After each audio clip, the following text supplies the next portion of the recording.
What's going on YouTube? It's your boy Barber Jase and welcome back to another video. Hope you guys are having a great day. I hope everyone's been staying blessed and most importantly healthy. We are live in the Barber Jase studio.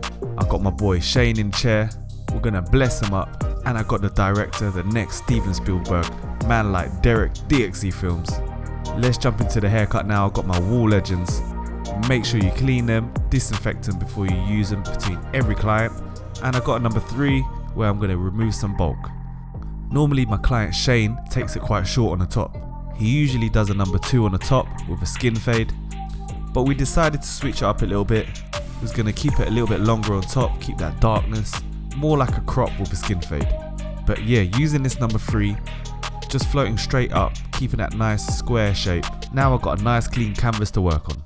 So now using my seniors, fully closed, I'm going to create my placement line, and we're going to take it to a medium height, not too high, not too low. Can't go wrong with a medium fade. It's like your steak. If you go medium cooked, you can't go wrong.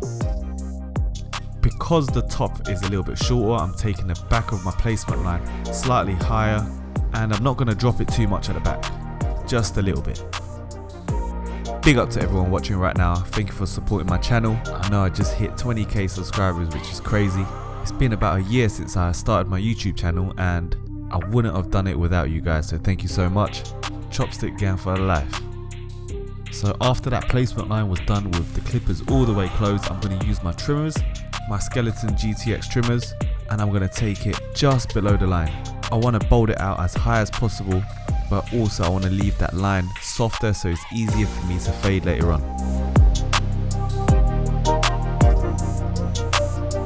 Right here I'm flicking out using less pressure towards the top to get a softer, cleaner line. Just make sure you catch all the hairs below the line so you can use your foils to clean up even sharper. So make sure you take that trimmer all the way up just below it. So now I'm going to start my fade by putting in my first guideline, 0.5, no guard, lever all the way open, and I'm going to push it up a good half an inch, about just over a centimeter.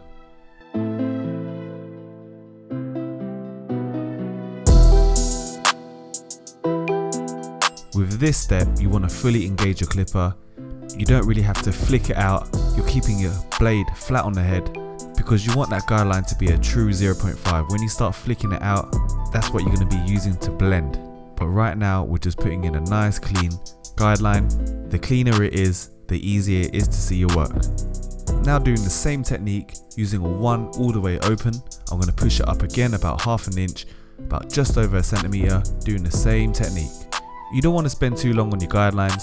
Using this method of fading, you want to bang out the guidelines quick, and then you can spend a bit more time fading out the lines. The guidelines will keep your work consistent, balanced, and it will prevent you from getting lost in your fade.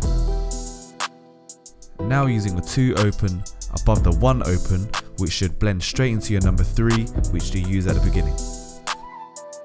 This is kind of like another guideline, but not really. But this should blend straight into the top. It's just to make sure when I use that 1.5 guard, it's going to blend that 1 open into this length.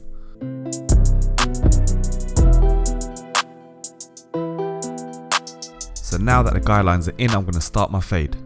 Firstly, using a 1.5 guard, and I start halfway open to blend out the top guideline from the 1 open into the 2 open.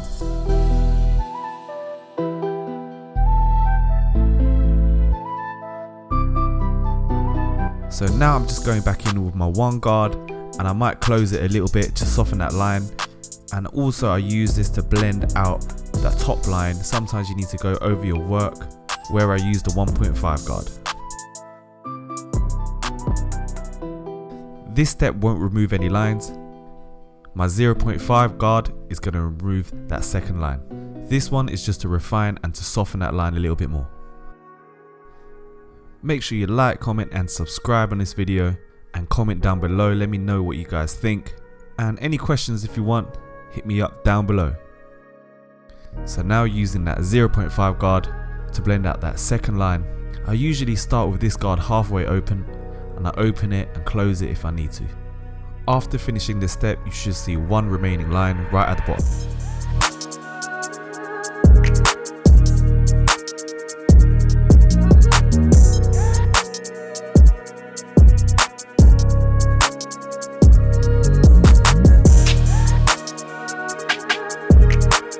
now I'm fading out that final line, using no guards, fading that 0 into that 0.5. This is the most detailed part of the fade, so take your time if you need to.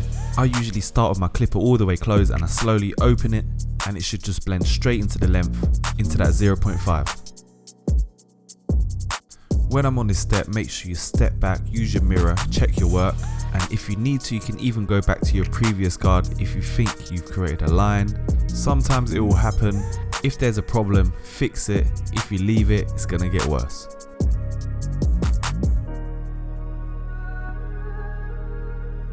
Using the corner of my clipper to really detail that fade, especially if the client's got little bones or dips in his head, you need to use that corner of the clipper to get into them little angles for a more precise and accurate cut.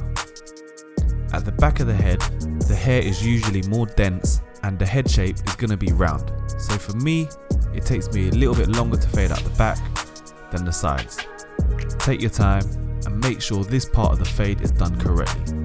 This is going to bring the whole fade together, and I would say it's the most important part of the fade. Now using my wall legends to detail the fade, the lever is slightly longer and also I can hear that crunch in the hair, which is good for detailing. But when I'm doing this method of fading by using guidelines, I rather use my seniors, because when I have the lever all the way open, it's shorter. If I did my guidelines with the legends, it will take me more work to get rid of the lines because it's longer, if you guys know what I mean. So both clippers have their strengths and weaknesses. You just need to find out what works best for you and what tools fits your style of cutting. So now using my foils to clean up the fade, taking it all the way to the top, flicking it out below the 0, and this is going to take the fade to a whole new level. Big up DXC Films with their angles, yeah, I see you. I hope you guys enjoyed the last video of the new Barber Jase studio. I still got loads of things to add, slowly but surely we will get there. Just thinking of some new ideas. But right now I'm just detailing my fade before I move on to the top. So right here I'm just picking up the hair on top and it's way too short for me to cut. It's growing out from a number 2, so what I decided to do was just to add some texture, just to give it that scissor cut finish, and it will just add a nice bit of movement on top, so it's not as flat. So I'm just texturizing it now. Make sure you check out that basic barbering video on how to texturize. But right here I'm just doing it through my comb, doing a bit of freehand slicing away from the hair.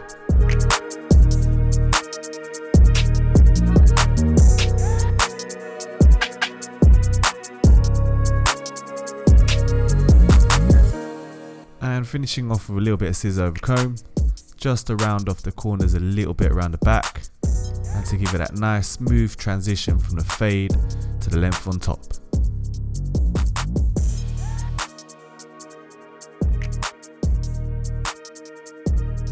But yeah, we're finishing up the haircut now. The main parts of the haircut is done. Now it's just time to customize it, to finish it, and to give it your own touch. I think I also need to do some outlines to shape the front. Can't go wrong with a bit more scissor over comb to soften the haircut. But just be careful, don't overdo this step. Scissor over comb is an amazing technique, but too much of it can ruin the shape of your haircut if done incorrectly. Doing a little bit of trimmer over comb just to refine it that little bit more. And now I'm going to shape up and do some outlines on the hairline. So making sure I comb the hair down nice and flat. He's got a bit of a cow lick on the right side here, but we just have to work with it. Just give it that bit of shape. You want to frame your work. I think a bit of enhancements would have looked good on this haircut. Tell me what you guys think. Would you have used enhancements for this cut? But unfortunately, my airbrush gun stopped working. I need to get a new one. Let me know if you guys use it. I might need some recommendations. I don't want to spend too much on it because I don't really use it all the time. But yeah, let me know down below, guys. I always appreciate your feedback and comments, guys. Thank you so much.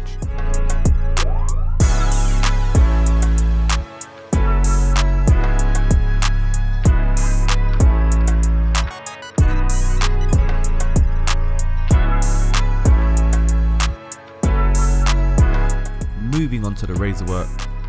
Just going to clean up the beard. and clean up the front hairline as well using my balanced razor. This is my favorite razor to use right now.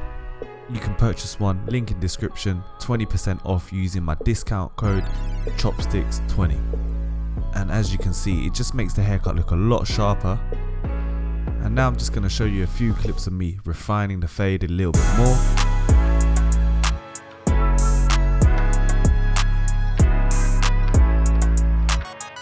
A little bit of texturizing powder. I also used a little bit of matte clay. Make sure you work that in before using my comb to style it into position. Using the comb to make that crisscross, combing it diagonally in both ways.